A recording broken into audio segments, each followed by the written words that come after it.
Halo, assalamualaikum warahmatullahi wabarakatuh. Selamat pagi semuanya. Apa kabar kalian semuanya? Kembali lagi bersama gua di Raja Kurcaci Channel. Kali ini kita udah lama banget ya nggak ngobrol-ngobrol pagi-pagi.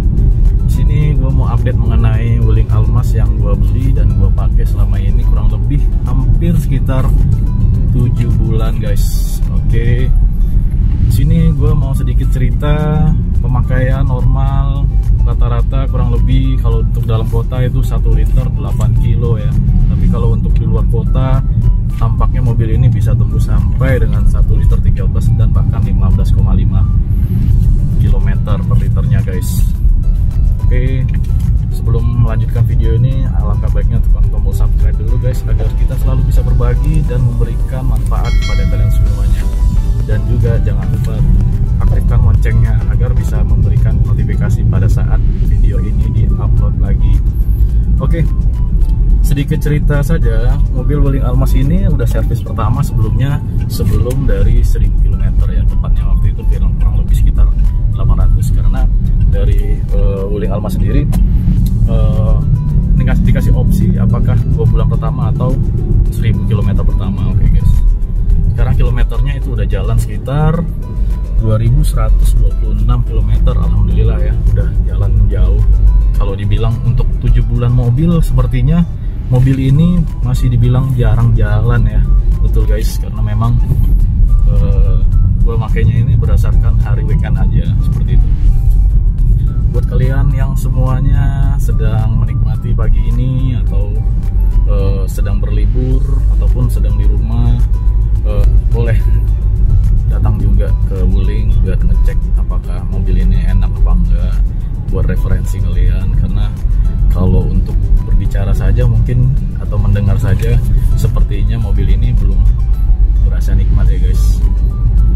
Oke, untuk bahan bakar lagi, ini membahas bahan bakar ya. Dari teman-teman Almas ataupun grup lainnya pernah bertanya sebaiknya kita menggunakan bahan bakar apa ya. Kalau menggunakan bahan bakar itu sebenarnya opsi atau pilihan, tapi untuk Wuling Almas ini harus menggunakan oktan di atas 92 ya. Jadi artinya kita lebih baiknya menggunakan semacam dari produk Pertamina itu Pertamax, atau yang Shell itu boleh Shell yang biasa ya.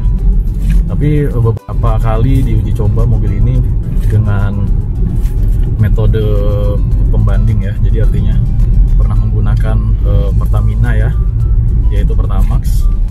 Kurang lebih rasa berkendaranya nggak dapat ya. Jadi pada saat tanjakan atau gimana pun bukan nggak punya tenaga mobil ini, jadi kurang ngangkat gitu. Jadi gimana ya, kalau bahasanya sendiri performance-nya so-so lah, jadi nggak terlalu bengkak ya. Tapi kalau misalnya kita menggunakan Shell, ini gue ngomong Shell karena bukan bukan endorse ya, karena memang uji coba aja. Waktu itu menggunakan Shell itu dari Jakarta, atau tepatnya sih dari Tangerang, Jakarta, kemudian ke Sentul ya. Udah pernah dibahas di video sebelumnya. Memang benar-benar ya, untuk tanjakan yang di Sentul, tepatnya pernah di Edensor Cafe ya. Mungkin kalian pernah searching di Instagram ataupun pernah dengar nama cafe itu. Itu tempatnya nanjak juga, lumayan nanjak. Untuk sekelas SUV itu bisa dilibas dengan gampang ya, tanpa menggunakan effort yang lebih tinggi, seperti itu. Kemudian sempat waktu itu 1 liter 6 kilo karena kondisinya nanjak terus, dan Raja Kurcaci juga nggak mau riset ya. Jadi kalau orang bilang biar pure aja, biar dapatnya maksimal, seperti itu ya. Kemudian kalaupun kita melihat dari beberapa aspek, mobil ini memang cukup tangguh dan tinggi karena ground clearance-nya sendiri di atas 225, tepatnya 225 mm ya. Jadi membuat mobil Wuling Almas ini mudah untuk dibawa jalan-jalan jauh, seperti itu. Oh ya, guys, untuk Wuling Almas ini kondisinya apabila kita isi Shell itu kurang lebih sekitar 350.000 bahkan 400.000 dalam kondisi nol, itu bisa dapat range estimasi untuk average kilometer yaitu sampai dengan 550-an kilometer ya. Tapi itu nggak bisa menjadi acuan kita dalam menggunakan bahan bakar, karena untuk bahan bakar sendiri itu terlihat dari cara kita berkendara mobil ya, tentunya ya. baik pergerakan kakinya ataupun dari medannya, yaitu kendaraan dalam keadaan nanjak berat ataupun turunan ya, itu berdampak ke fuel consumption ya, seperti itu ya. Kemudian yang paling gue sukai dari mobil Wuling Almas ini adalah untuk interiornya. Interiornya ini memang kondisinya bisa dikategorikan sebagai mobil SUV yang middle ya, middle high. Artinya tuh menengah ke atas apabila misalkan kita bandingkan dengan pesaing lainnya ya. Di sini gue nggak nyebutin mobil apa. Kemudian untuk fiturnya sendiri ini udah kelas juga ya. Jadi kalau misalkan kalian sudah tahu Almas ataupun mobil-mobil lain, bahkan mobil Eropa lain, mungkin sebenarnya sudah lama dipergunakan ya. Artinya dari sini yang gue sukai itu adalah bukan ini ya, ini sebenarnya ada bungkusan aja. Ini ada aturannya, di sini ada dual clutch ya, istilah orang bilang ya, ada drive sama sport. Artinya kalau misalkan kita mempergunakan dalam keadaan tanjakan, kita bisa menggunakan mode sport ataupun manualnya ya, seperti itu ya. Ini ada pilihannya, ada plus sama S, itu kalau misalnya kita ganti seperti ini, seperti itu ya. Ini drive, bisa kita geser ke sini. Nah itu akan dia mode-nya 1, 2, itu 1, 2. Nah itu ada pilihannya. Kemudian kalau misalkan kita menggunakannya eco itu adalah mode ekonomik, artinya ya itu lebih irit bahan bakar, tentunya akan menahan dari perputaran mesin seperti itu. Nah untuk head unitnya sendiri ini kalau dibilang ini kurang lebih besarnya itu 10,4 inch ya. Ini head unit memang besar sekali, tapi tergantung kebutuhan kalian semua ya. Mobil dengan head unit besar apakah itu dominan dipergunakan di jalanan atau enggak, itu hanya beberapa sudut pandang ya, seperti itu ya. Kemudian untuk fitur-fiturnya sendiri, dari segi voice command ataupun dari segi mid display yang ada di sini, ini juga membantu juga ya. Jadi kalau bilang sekarang mobil-mobil sekarang ini rata-rata udah ada pengaturannya ya, semuanya pasti tentunya ya.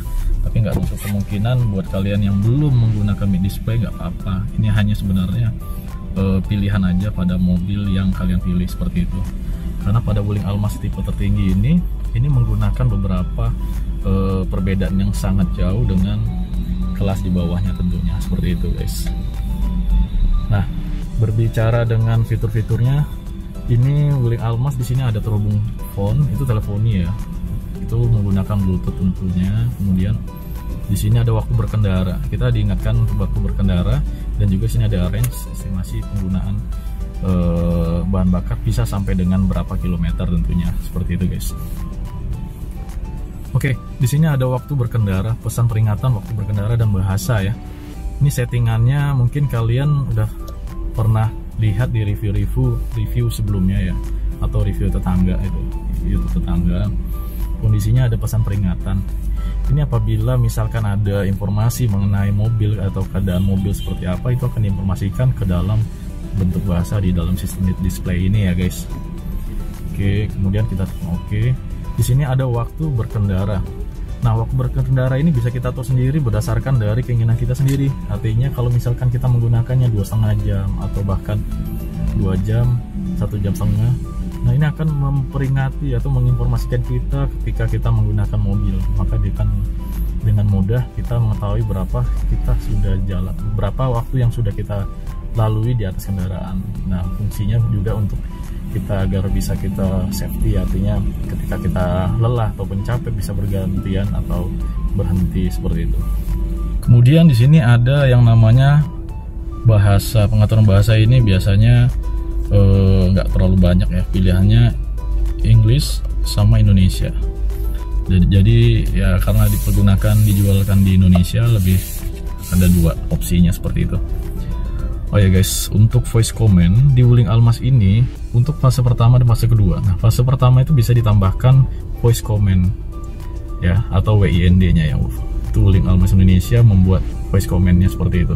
Itu bisa di-upgrade di Wuling terdekat ya, Wuling Motor Indonesia ataupun di dealer Wuling resminya, seperti itu. Kemudian untuk fitur dari Wuling Almas ini bisa dikategorikan mobil ini cukup komplit di kelasnya ya. Jadi kalau misalkan di sini rata-rata kan biasanya banyak yang kosong ya, tapi di sini terisi penuh untuk switch opsinya ya. Jadi di sini ada yang untuk electric mirror, kemudian sini untuk pengaturannya ya. Ini retractable ya tentunya ya, retractable, auto folding. Kemudian sini untuk electric mirrornya. Kemudian ini aturan right and leftnya. Kemudian di sini ada untuk adjuster lampu ya. Artinya kalau kita menggunakan headlamp itu kemungkinan kan kalau misalnya beban kita besar di belakang, maka kemungkinan mobil akan turun ke belakang, maka diantisipasi dengan menggunakan seperti ini. Nah, tapi ini sebenarnya udah dipergunakan banyak mobil ya. Dalam hal ini gue cuma menjelaskan kalau ternyata di sini nggak ada yang kosong di ruangnya, diisi semua, jadi nggak ada pengurangan fitur ya. Kemudian di sini untuk pengaturan keterangan display ya, seperti itu. Nah, untuk mobilnya ini sendiri juga sudah ada kamera parkir ya, 360 ya, 360 seperti ini ya. Jadi kita bisa melihat full around ya, jadi all around, jadi seluruh pinggir mobil pun kelihatan karena ada terdiri dari 4 kamera, yaitu kamera bagian depannya, kemudian kamera kanan kiri dekat spion ya, kemudian tentunya di bagian plat nomor itu ada kamera. Nah, kamera ini kalau gua bilang nggak terlalu tajam ya, mungkin kedepannya mungkin Wuling menggunakan kamera yang lebih bagus lagi ya, 1080, tapi nggak apa-apa, masih bisa dipergunakan dan cukup jelas. Ini sudah cukup bagi kita berkendara tentunya, seperti itu ya.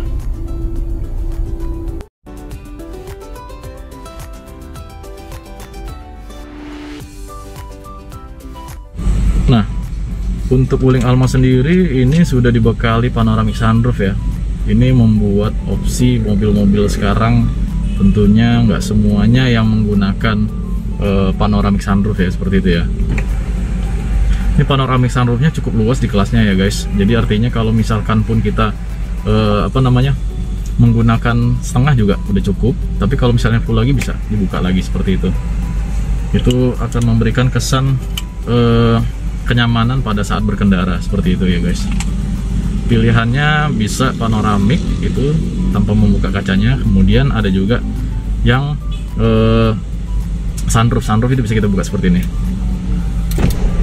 Nah, ini bisa buka sedikit nih, ini biar masuk udara, atau pencet sekali lagi ini untuk membuka keseluruhan ya, seperti itu ya. Jadi gimana ya, untuk mobil harga kurang lebih sekitar 350 juta ini udah dapat mobil menggunakan panoramic sunroof. That's idea. Jadi itu memang benar-benar menjadi ide bagus ya, seperti itu. Oh iya, untuk trimnya sendiri juga udah otomatis. Jadi ada beberapa mobil memang masih manual ya.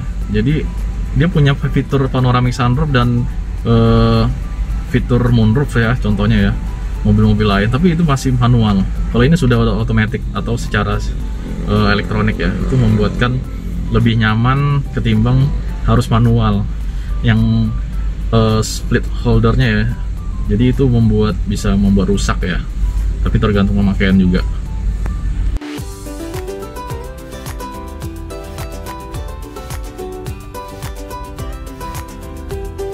Ya, untuk mobil Almas ini sudah digunakan Infinity ya by Harman ya. Artinya bisa menggunakan lebih maksimal lagi cara berkendara dengan adanya atau speaker dari Infinity ini.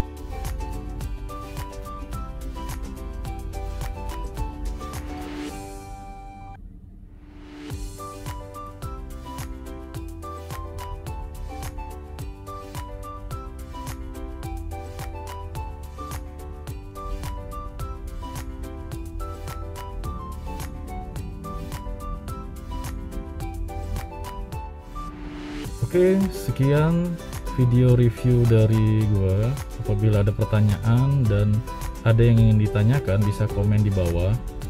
Terima kasih sudah menonton. Jangan lupa like, subscribe, and share. Tekan tombol lonceng jika kalian suka. Thank you telah menonton. Bye.